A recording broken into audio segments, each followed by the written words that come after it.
अपने ही संतानों की लाश कैसे देखा होगा कृष्ण ने, लेकिन वो उस हाल में भी हैप्पी हैं, क्योंकि वो समाज को बता रहे हैं कि देखो परिस्थितियां तो मेरे जीवन की भी विपरीत हैं।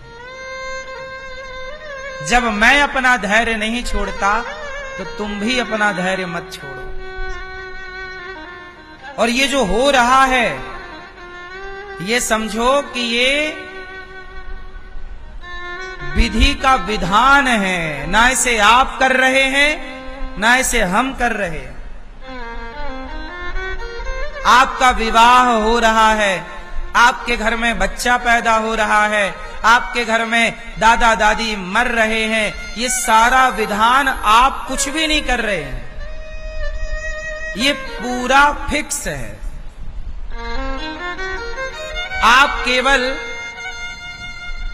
एक्टिंग कर रहे हैं। जैसे मूवी बनती है तो मूवी में एक्टर क्या करता है? एक्टिंग करता है। मोहरा है, मोहरा एक्टिंग कर। आप क्या कर सकते? एक्टिंग कर रहे हैं। आप एक्टिंग कर रहे हैं कि ये बेटा मेरा है। आप एक्टिंग कर रहे हैं इस महिला के पति होने की। जैसे मूवियों में एक किरदार निभाया जाता है, एक एक्टर एक एक्ट्रेस होती है, वो दोनों पति पत्नी का रोल करते हैं, जबकि वो रियल जिंदगी में पति पत्नी नहीं होते, पर मूवी में ऐसा लगता है कि यार ये पत्नी है इसकी। उसका वो बच्चा नहीं होता, पर वैसा लगता है कि इसी का बच्चा है। वो हंसते हैं तो आप भी हंसते हैं, मूवी देखने वाला। वो रोने लग जाए एक्टर, ऐसी सिचुएशन क्रिएट हो जाए तो आप भी रोने लग जाते हैं मूवियां देखकर, जबकि जो मूवी पे आप देख रहे हैं वो कुछ भी सत्य नहीं है। बोलो हाँ। जो सीरियल में देख रहे हैं वो सत्य नहीं है, पर वो सत्य जैसा लग रहा है। बोलो हाँ कि ना? बात सही है। उसी तरह हम और आप भी एक्टिंग कर रहे हैं। कितने साल करोगे आप? जितने साल जीवन मिलेगा, 25 साल 50 साल 100 साल एक्टिंग करो, और फिर एक दिन आप लोगों को मरने की भी एक्टिंग करनी पड़ेगी और रियल करनी पड़ेगी। जाके चिता पे सही में लेटना पड़ेगा। फिर एक बेटा आएगा, वो एक्टिंग करेगा आपको आग लगाने की, फिर जलने की, वो एक्टिंग सब चलेगी। वो सब एक्टिंग है, वो केवल एक अभिनय है। सच्चाई तो ये है कि हम चिता तक नहीं जाते, हमें विधि का विधान चिता तक ले जाता है। हम किसी से ब्याह करने नहीं जाते, विधि का विधान हमें उस महिला तक ले गया और उससे ब्याह करा दिया। विधि का विधान ने हमें पुत्र दे दिया, पुत्री दे दी, फला बेटा दे दिया, और हम उसे गोद में खिला रहे हैं, बोल रहे हैं ये हमारा बेटा है। कितनी बढ़िया एक्टिंग कराते हैं ना ईश्वर, और हम लोग करते हैं क्यों? बात सही है कि गलत है? सच्चाई ये है कि ये जो भी आप देख रहे हैं ये केवल एक पिक्चर है, एक मूवी है। इसी को कहा भोलेनाथ ने, भगवान शिव ने, उमा कहूं मैं अनुभव अपना, सत हरि भजन जगत सब सपना। ये सांसारिक सपना है। क्या है? सपना।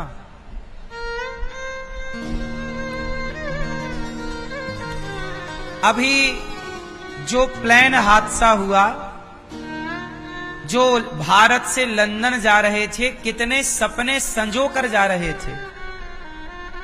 सबके तो सपने थे ना, पर वो सपने सपने ही रह गए। ऐसे ही है हमारा और आपका भी हाल। जरूरी नहीं है कि हमने जो सपने देखे हैं वो सच होंगे। इसलिए कहता हूं, सपने देखो ही मत। जो हो रहा है ईश्वर की मर्जी मानो। और करो काम कर्म, तू कर्म कर। गीता में भगवान ने यही तो कहा, तू कर्म कर अर्जुन। जैसे अनिरुद्धाचार्य काम करता है, वृद्ध माओं की सेवा हो रही है, अखंड रसोई चल रही है, सब कुछ गौरी गोपाल में हो रहा है, पर मैं ये नहीं मानता कि मैं करता हूं, मैं ये मानता हूं कि ये विधि का विधान है, ये सब होना था तो विधाता ने ये शरीर से कराया, ये सब होना था तो ईश्वर ने इस शरीर से ऐसा करवाया। आपसे भागवत करवाई, यहां आना था, भगवान ने आपको बुलवाया। आप भी उस ईश्वर के किरदार के हिस्सा हैं, ईश्वर का वह पार्ट आप भी तो पूरा कर रहे हैं, निभा रहे हैं। आप यहां बैठे हैं तो आप अपनी मर्जी से नहीं बैठे, आप यहां भी भगवान की इच्छा से बैठे हैं कि जाओ आज की कथा सुन के आओ, जाओ। आप यहां आए, 10 रुपए का दान दिया तो आपने नहीं दिया, आपको भगवान ने प्रेरणा दी कि जाओ गौरी गोपाल में ये सब कार्य चल रहा, बेसहारा माओ की सेवा, अखंड अन्न से जाओ, तुम भी थोड़ा दान 10 रुपए, 100 रुपए, 1000 रुपए, 10 जो आपकी स्वेच्छा करके आओ। ये प्रेरणा किसने दी? मतलब कोई है जो आपके भीतर घुस के सारा कार्य करा रहा है, मतलब ये संसार ईश्वर चला रहे हैं। इसलिए हर परिस्थिति में प्रसन्न, जीवन में प्रसन्नता हो, मृत्यु में प्रसन्नता हो, शोक कहीं ना हो। क्या कहीं ना हो? क्या कहीं ना हो? शोक, दुख ना हो। कितनी बढ़िया बात है, कोई चाहे तो कभी दुखी हो ही ना, कोई चाह ले तो कभी दुखी हो ही नहीं सकता। जो ये मान लेता है कि सब परमात्मा कर रहे हैं, ईश्वर से हो रहा है, वो दुखी क्यों रहेगा? वो हर स्थिति में ये जानेगा कि तो ईश्वर की कृपा है, उनसे सब चल रहा है। अच्छा ये बताओ, जीवन देने वाले कौन हैं? उत्तर, जीवन देने वाले कौन? जोर से। और मृत्यु देने वाला? आपने सुना होगा, मारने वाला है भगवान, बचाने वाला है भगवान। बाल नवा का होता उसका, ट्रेन हादसा हुआ, इसमें दोनों बातें हो गई, सारे लोग मारे गए पर एक बच गया। तो जिसे वो बचाएगा वो आकाश से गिर के भी बच पाएगा, और नहीं बचाएगा तो हॉस्टल में लड़के खा पी रहे थे बेचारे, वो भी मारे गए। तो जीवन और मृत्यु तुम्हारे हाथ में नहीं है। बाल नवा का होता उसका, बाल नवा का होता जिसका रक्षक दया निधान। मारने वाला है भगवान, बचाने वाला है भगवान, मारने वाला है भगवान। और सोचो जो बचा उसकी एक भी हड्डी नहीं टूटी, वरना आदमी खड़े खड़े गिरे तो हड्डियां टूट जाती हैं, और वो 450 फीट ऊपर से गिरा। हाँ या ना? हड्डी नहीं टूटी। उसी आग से वो बाहर निकल आया जिस आग में सारे जल गए। तो बताओ आपको क्या लग रहा है, कौन है मारने वाला और कौन है बचाने वाला? इसलिए भगवान की शरण में रहना सही है, भगवान के आश्रित रहना सही है। जीवन उन्होंने दिया है तो जीवन वो वापस ले सकते हैं। हमारे जीवन पर किसी का कोई अधिकार नहीं। हम कब तक जिएंगे, हम कब मरेंगे, ये ईश्वर तय करते हैं, हम और आप तय नहीं करते। इसलिए समझदारी है कि अपने को सौंप दिया जाए ईश्वर के चरणों में, समर्पण कर दिया जाए। हाँ या ना? समर्पित भक्त ही सुरक्षित है। समर्पित रहो भगवान के चरणों। भगवान के सिवा कोई सत्ता काम नहीं कर रही है। सब कुछ खेल ईश्वर का है। इसलिए अपने आप को समर्पित किया जाए बस। अब आप इन बातों का अर्थ ये मत लगा लेना कि क्या वो प्लेन हादसा ईश्वर ने कराया। नहीं, भगवान किसी को मारते नहीं। उसमें होती है आज के समय पर, जो परसों हमने कथा में बता दिया था कि ये होती है लापरवाही। ये क्या होती है? लापरवाहियां ना हो और हम अच्छे से अपना काम ईमानदारी से करें। बाकी ईश्वर की क्या मर्जी है, हम और आप नहीं जान सकते कि ईश्वर की मर्जी क्या है, वो चाहते क्या है। देखो ना, भगवान श्री कृष्ण ने अर्जुन को बचाया महाभारत में। बोलो हाँ, बोलो हाँ। लेकिन उसी महाभारत में अर्जुन का बेटा मारा गया। क्या नाम था? बोलो। अभिमन्यु। जब भगवान अर्जुन को बचा सकते थे तो अभिमन्यु को भी तो बचा सकते थे। सवाल खड़ा है ना? क्यों मैया? जो भगवान अर्जुन को बचा सकते हैं महाभारत में, पांचों पांडवों को बचा सकते हैं महाभारत में, क्या वो अभिमन्यु को नहीं बचा सकते थे? सगे भांजे हैं भगवान के अभिमन्यु। बहन का भैया, बहन का बेटा है सुभद्रा का। नहीं बचाया, क्यों? भगवान से पूछा किसी ने बाद में कि प्रभु आपने अभिमन्यु को क्यों नहीं बचाया, जबकि भगवान अभिमन्यु को बहुत प्यार करते थे। अभिमन्यु को ये अस्त्र शस्त्र सिखाया भी भगवान कृष्ण ने ही था।